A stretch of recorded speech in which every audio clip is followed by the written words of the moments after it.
The Wes Penra Papers. A Journey Through the Multiverse. The Third Level of Learning. http://wespenry.com. The Third Level of Learning. Paper number 3, Channeled Entities Part 2, Channeling the Greys. By Wes Penra, Wednesday, February 20, 2013. http://wespenry.com. Part 1. 1. Abstract. A short summary so far. In the previous paper, and the latter half of the paper before that, we were talking about the channeled sources who had one obvious theme in common: the harvest of souls.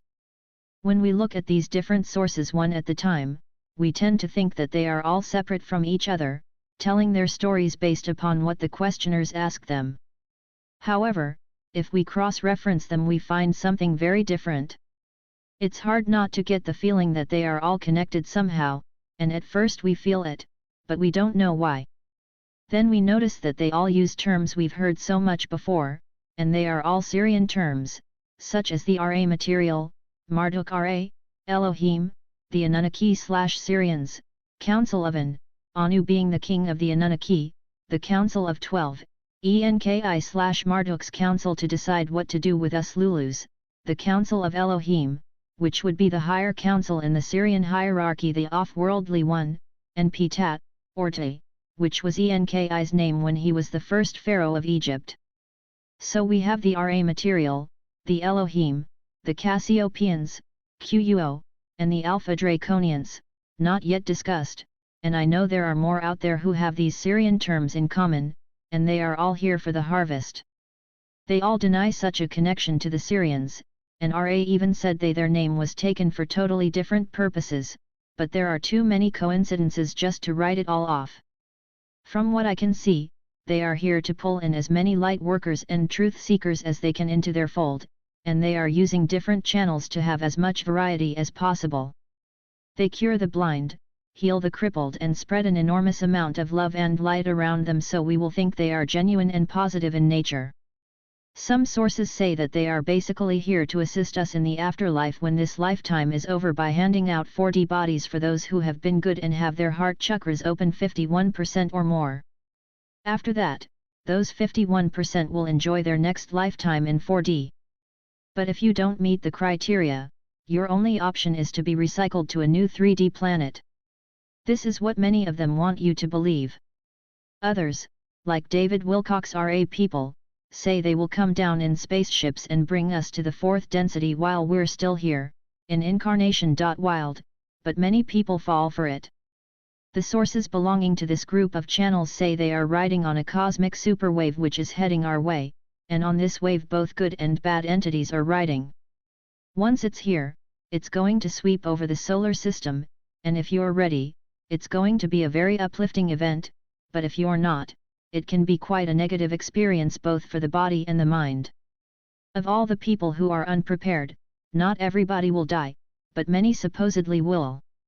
Laura Knight-Jadchik, who is in contact with the Cassiopeans, spent approximately 1,600 pages on her website explaining and discussing the wave.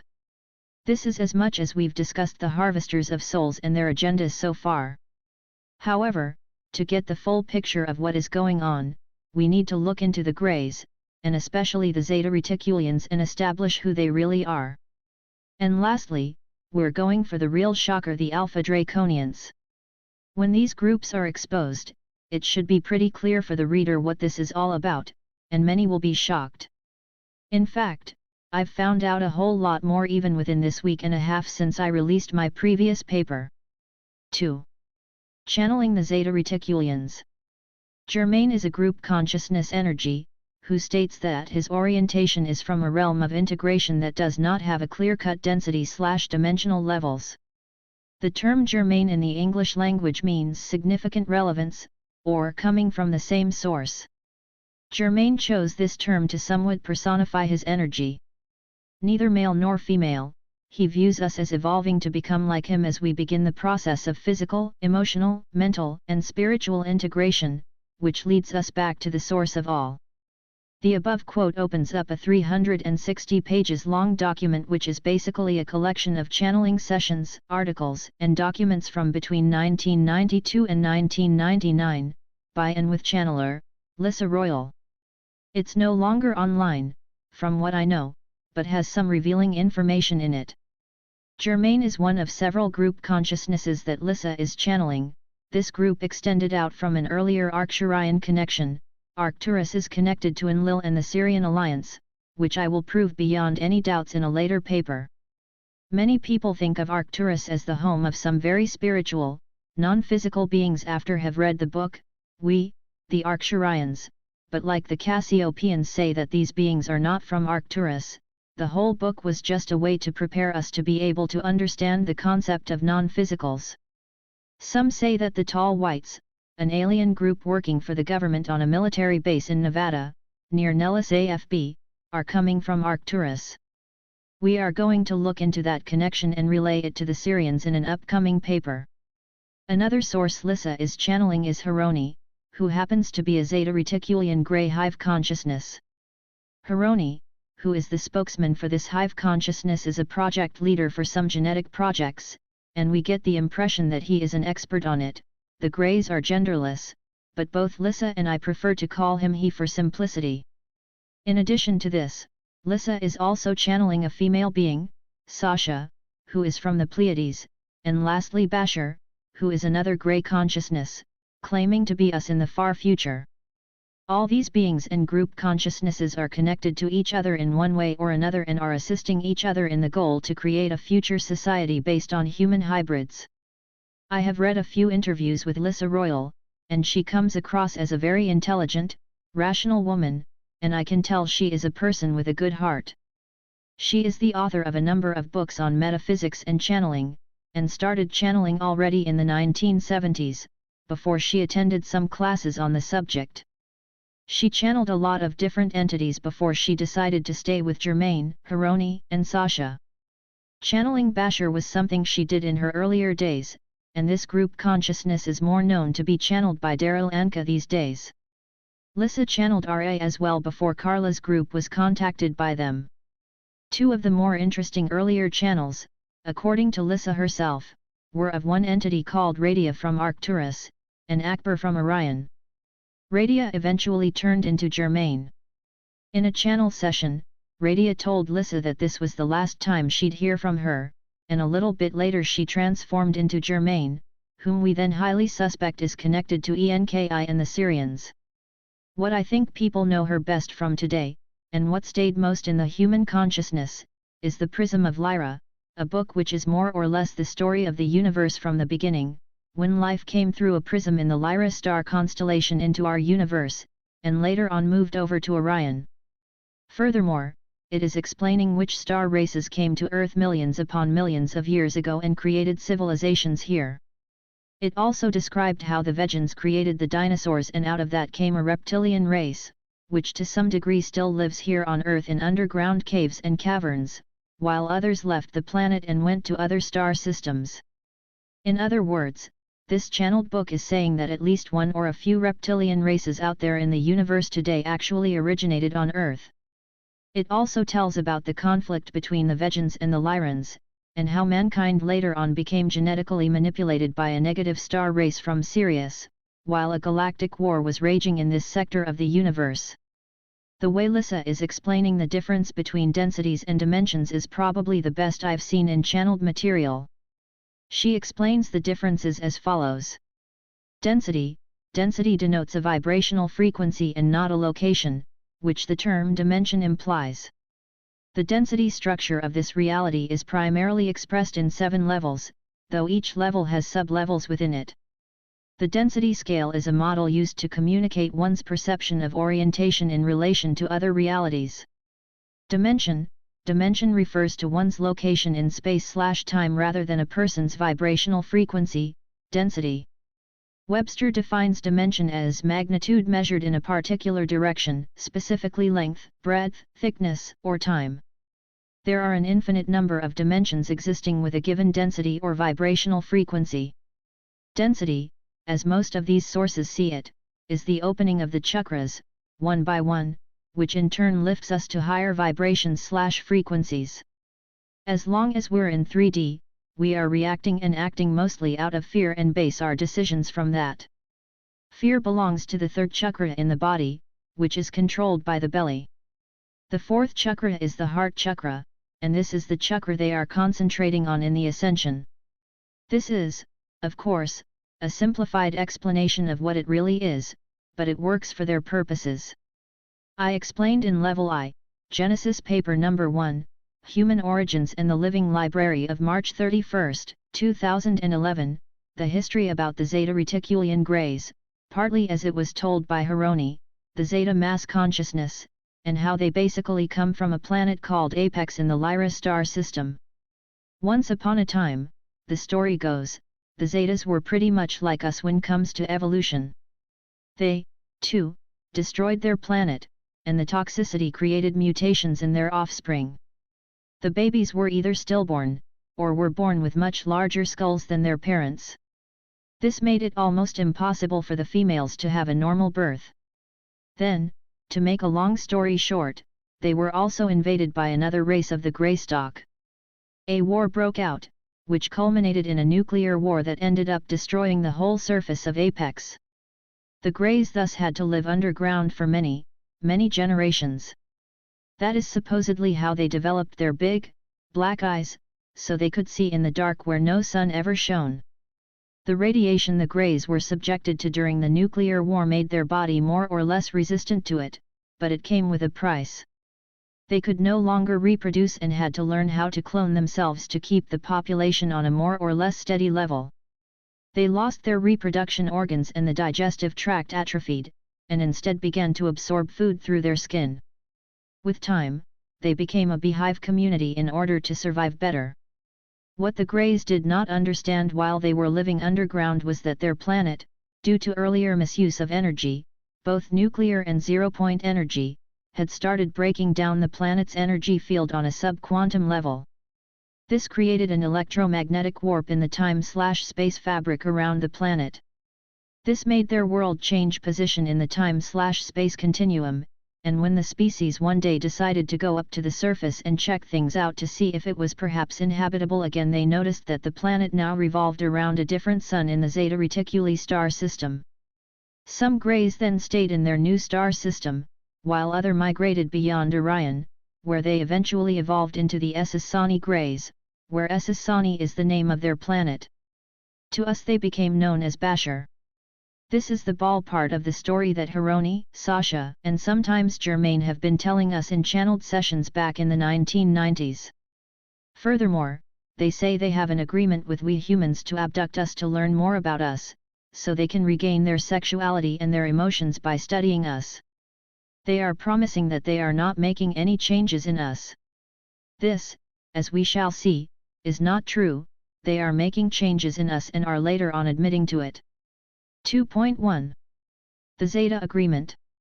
Regular people, but perhaps even so the major part of abductees, have a hard time understanding what this agreement between Zetas and humans consists of.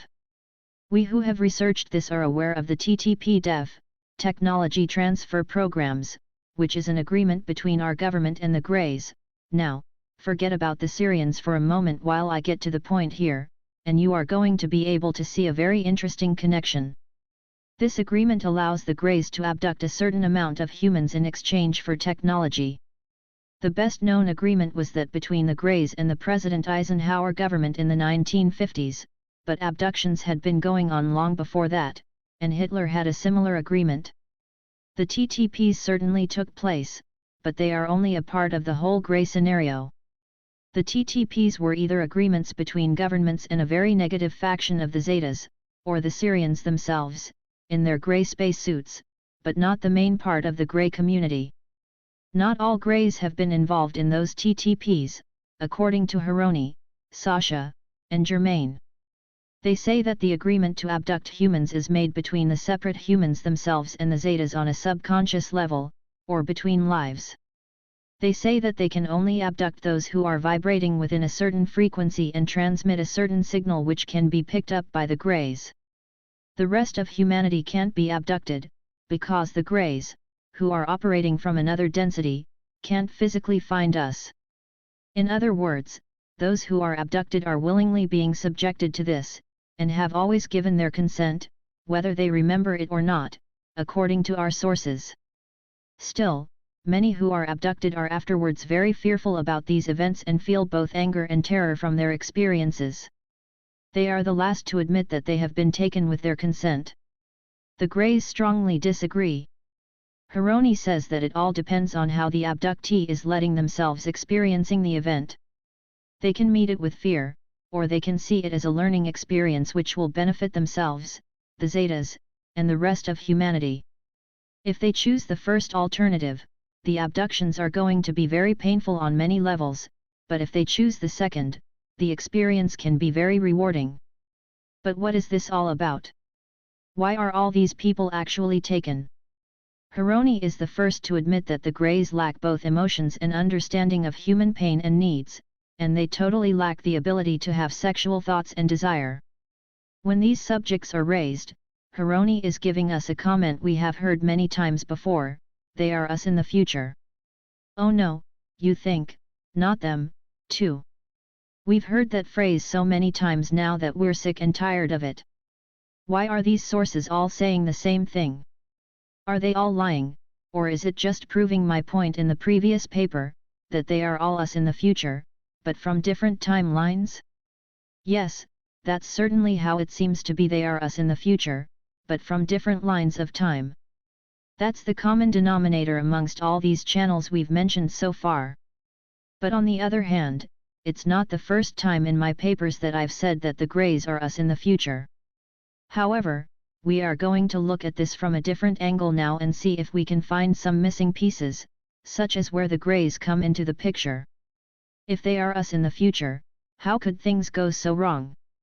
I already told the supposed history of the Greys and their planet, Apex, twice here in this paper and in Level I, albeit, a thought unmistakably pops up in the head when we read the story, and Hironi mentions it as well. The story is very similar to the story of humankind. Well, that's not so strange when we, in a totally different channeled session, are told that the Apex story is more or less a metaphor for humanity's own history, and even future if we don't get our act together. So, more than a real story, it's a warning for us to change our ways. However, later on Hironi refers back to this story as being partly true. For our purpose, it's actually irrelevant, as we shall see. Lissa Royal's sources all say the same thing, that humanity around this point made a collective decision, instigated by our shadow government as usual, but whatever they say normally goes and people go along with it. This decision took us on a path through a certain timeline, where we started experimenting big time with genetics.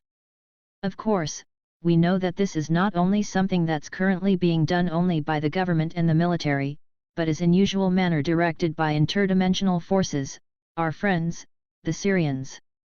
We have already talked about how they want to create super soldiers that are resistant to radiation and can tolerate harsh space conditions.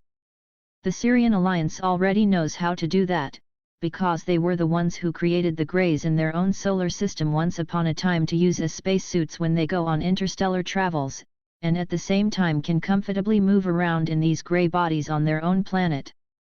The reason they can do that is because these grey bodies are genetically manipulated in a way so that they can tolerate the density on the Sirian home planet. Moreover, it looks like they adjusted this body template for each star race who are allies with the Sirians, such as the Alpha Draconians, so that each race, respectively, could use the grey spacesuit both for star travel and on the planets of their origins. When the Sirians and their allies first came to Earth, they came here in grey bodies. And they still mostly do. That's probably why some star beings call them Lizzies, or lizards, because they look very sauroid. In old Sumerian times we see the Anunnaki depicted mostly as humanoids, but with slightly bigger eyes. The Sumerian people probably knew that the Sirians came here as Greys but jumped into human bodies when they planned on staying on Earth for a longer period of time. The Greys' bodies could only stay in our 3D frequency for a short time, whereafter they had to leave. In humanoid bodies, the Sirian Alliance could stay as long as they wanted. However, Like artists often do, the Sumerian artists added a personality, or traits, to the statue or the drawing. What perhaps stands out the most on a grey body is the big, black eyes. If the Sumerians knew that the Syrians, when in space, used bodies with big, black eyes, it makes sense if they added that to the humanoid bodies in their artifact, to give a hint of their real, original appearance when space traveling. But where did the Syrians get the idea of creating grey bodies for interstellar space travel in their hollowed-out craft? It is my qualified guess, after have read Lys's and Keith's material, and others, that this is where the story about the apex planet and the Zeta Reticulians is partly true. Somewhere along the line long before the Syrians came to Earth, and probably before they encountered the Aryan Empire, they invaded the Grey world and killed off the Greys in their usual cruel manner, and used the rest as slaves, possibly on the Syrian home planet.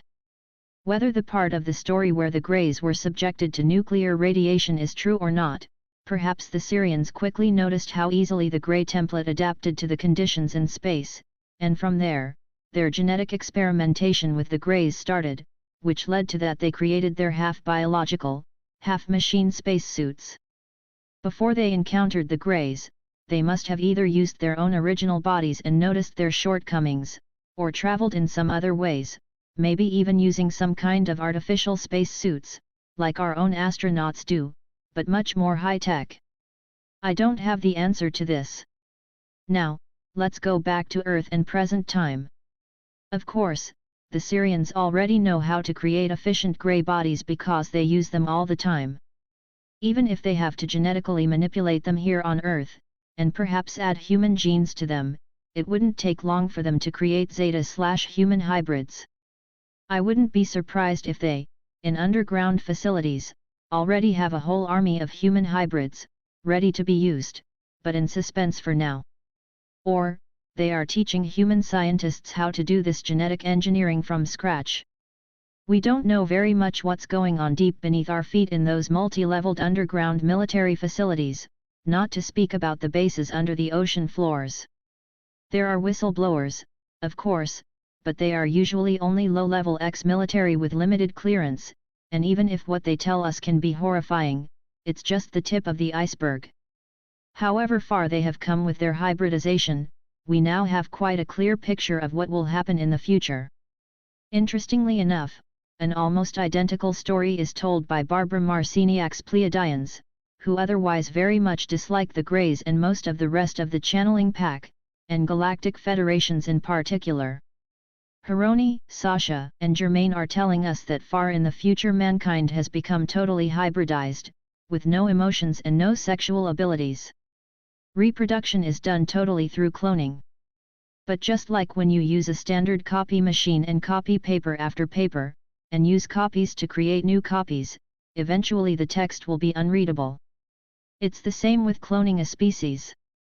The Greys' DNA became distorted and the immune system so depleted that the future Grey/humans realize that their species will not survive unless something is done.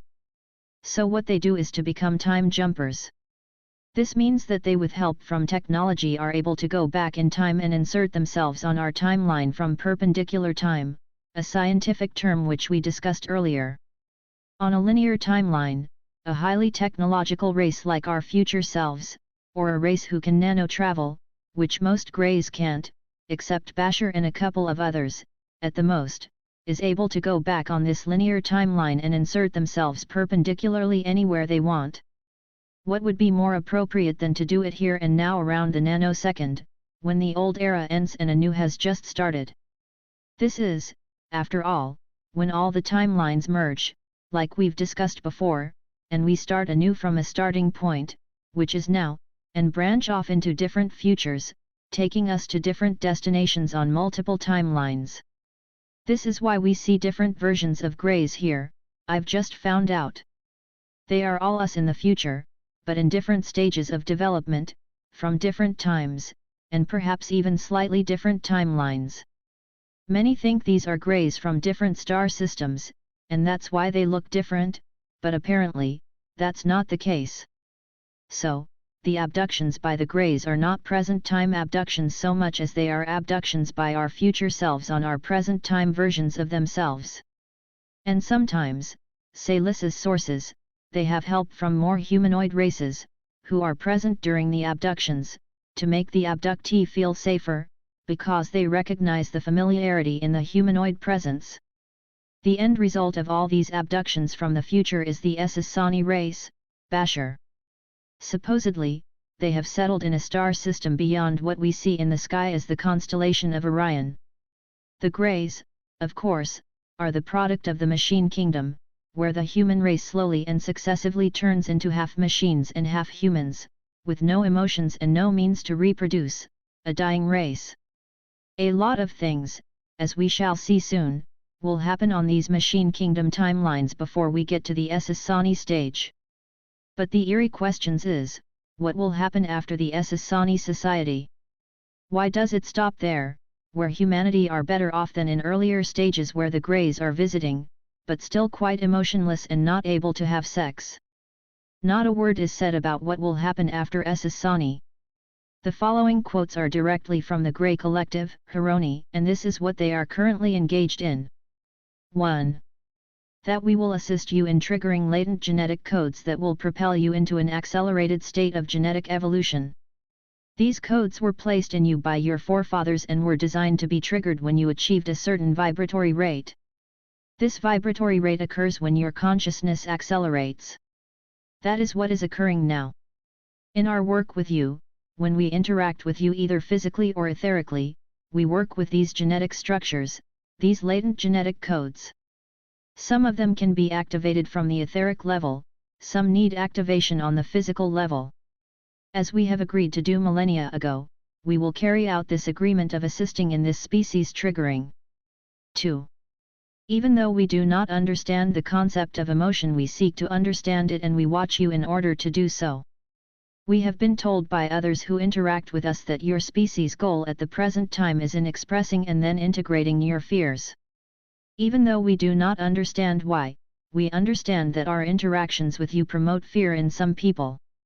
It is not our desire to promote fear in you, but those we interact with who are guardians to you tell us that your confrontation with your fear is of vital importance at this time in your development. Though we do not intentionally desire to trigger your fear, we are made aware that our interactions with you do in fact trigger that fear. I was just listening to a CD by the Pleiadians from late summer 2012, where they said that a group of Pleiadians who are still willing to use weaponry to protect Earth and themselves, apart from Marciniak's group, who are against weapons, are currently in battle with the Greys here in the solar system, trying to chase them off. Whether they are succeeding or not, I don't know yet, but Marciniak's Pleiadians were not too optimistic about it if I should trust my feelings and senses when I listened to it. To the Pleiadians, the Greys 100% represent the machine kingdom, I can tell. Like I said, they too tell us that the Greys who are operating here in our solar system to a large degree are us in the future. In one of the more recent lectures, they finally explain what the tyranny in the Pleiades in our future, their present, is all about, and it's more to it than I have told before. They say that at around this time, in the nanosecond, we humans made a choice to create a very high-tech society, the so-called machine kingdom. Of course, it's all run by the Syrians, but humanity, more or less as a whole, chose to go in that direction. Not many people chose the more natural path, away from the technology, a technology which consequences later may become humanity's Achilles heel, at least on one or more timelines. Eventually, say the Pleiadians, humanity is going to turn into half robot and half human and start exploring space. And not only that, we are also going to start conquering other worlds. Doesn't this sound like the Syrian evolution all over again? Only, this time the Syrians are in charge of using humans to do their job, which is more like a rehearsal for bigger tasks, like taking over Orion. Eventually, in a distant future, the tyranny we spread is going to reach the Pleiades, and supposedly, on a certain timeline, we will conquer the Pleiades and start a tyranny there. A rebel group of Pleiadians, who in fact are Syrian/Pleiadian descendants, once upon a time the creators of the Nephilim, and the ones who also used their DNA in the mix to create Homo sapiens sapiens, are leaving their bodies and meet in the ether in a safe place, where they can channel their message through time and space. Through their vehicle, Barbara Marciniak, they then reach humans such as myself via their lectures. So, what the Pleiadian rebels say they did was to trace back the tyranny in the Pleiades to our present time, where there is a fork in the road, and people choose different probabilities to create their own timelines in the multiverse. Like I mentioned, in versions of the nanosecond, on other timelines, where the Pleiadians are not present, only a few chose not to go for the option to create a machine kingdom. As usual, most humans were oblivious that they chose a timeline which would lead to such a catastrophic future.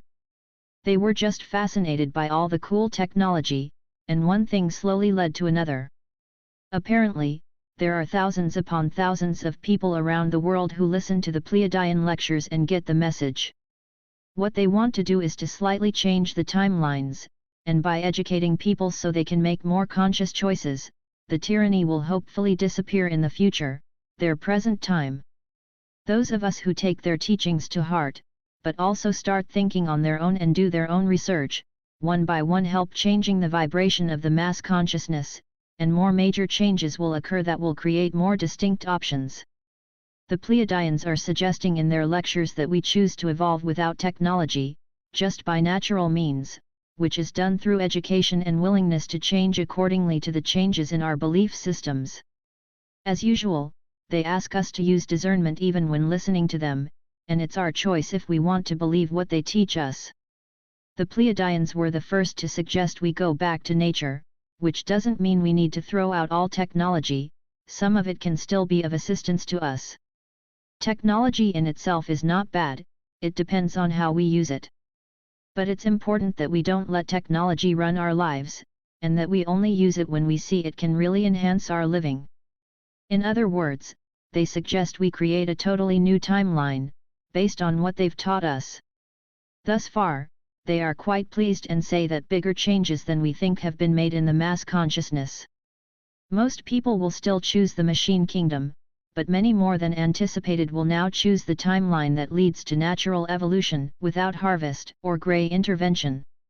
We may not always notice this, because not everybody who wake up are blogging or participating in discussions on the internet. But shouldn't we help the Greys, then?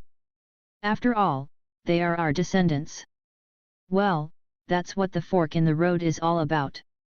Some souls, especially in the afterlife, apparently, made the decision to assist the Greys to achieve their goals. They probably did so because they thought that the Greys are now our future, and if we want a better future than what they have produced so far, we'd better help them. Therefore, they have agreed to spend perhaps more than one lifetime as guinea pigs and abductees for the Greys. In the future, a branch of humanity will realize that the choices they made were non-survival and want to go back and change things, but personally I am not going to be a slave to the Syrians anymore and choose the machine kingdom even if it's to help our future selves.